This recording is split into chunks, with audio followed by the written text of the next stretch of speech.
Hello everyone. I'm going to start showing some basics to crocheting on how to get started, and welcome to Happy Crocheters site here, our channel. And I'm just going to use this sample as a sample. It's just a skein from Walmart, so it's a 4-weight yarn here, and I'm just going to use this as an example. I've taught quite a few of my friends. I've taught both of my teenage girls how to crochet, and so I wanted to do a little tutorial on how to begin crocheting. I've just grabbed a hook, which is a G 4mm.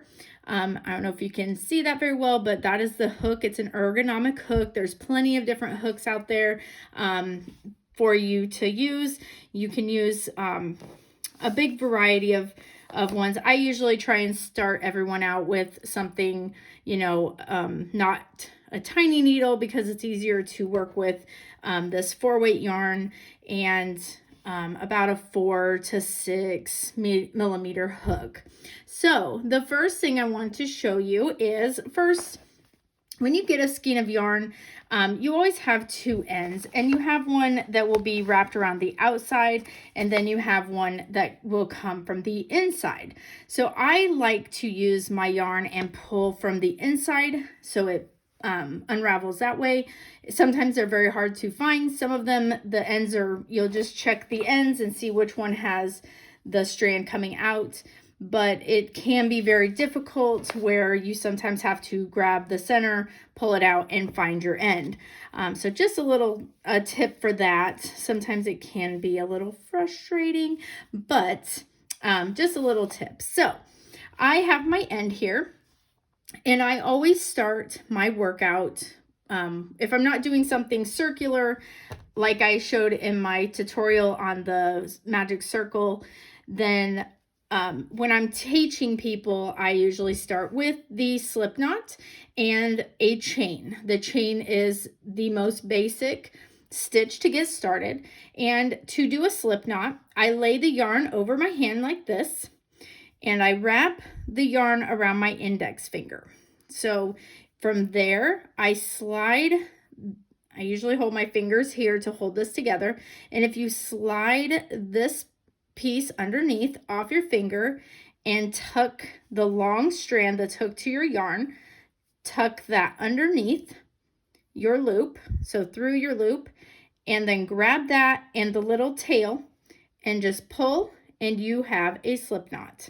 So what that does, the handy part of this is you can tighten it around your hook like so, or if you need to loosen it when you pull out your hook, when you need to switch a color or take a break, you just pull that up where you can get your hook out of there. So easy little slip knot, and this is how we will begin most of our crocheting, and definitely when you are learning how to crochet.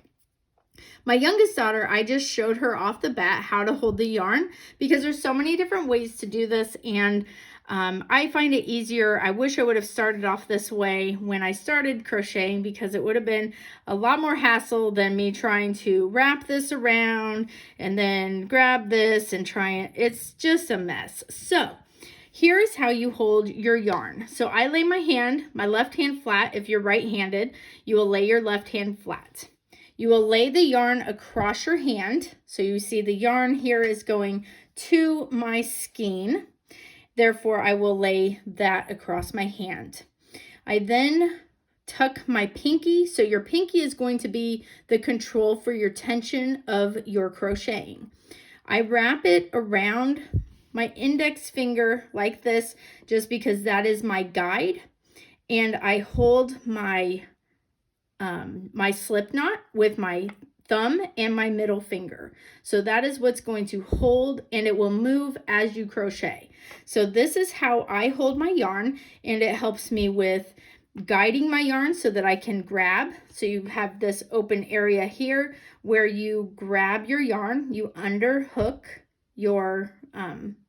overhook your yarn, and your pinky is what controls the tension. So if you have your pinky held down really tight, your stitches and the yarn is not going to move very smoothly through your fingers. So your stitches are going to be very, very tight. So you do want to have a decent grip, but not, you don't want this really tight because you want the yarn to flow nicely through your fingers. So you lay the yarn across, hold down with your pinky, and grab around with your index finger and grab the knot with your middle and your thumb. So that is the basics of how to set up to get started crocheting.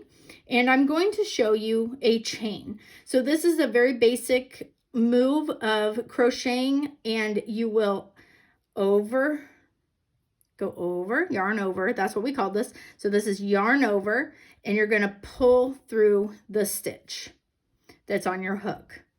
And you will just continue to yarn over, pull through your hook. Yarn over, pull through your hook. And then as you're going, you can move your thumb and your middle finger up towards the hook, so that way you have a better grip so that you can chain. And as you get going, you will just chain faster and faster. But this is what I would practice doing, is doing your chain, because this is typically your foundation for any blanket, a lot of different like scarves.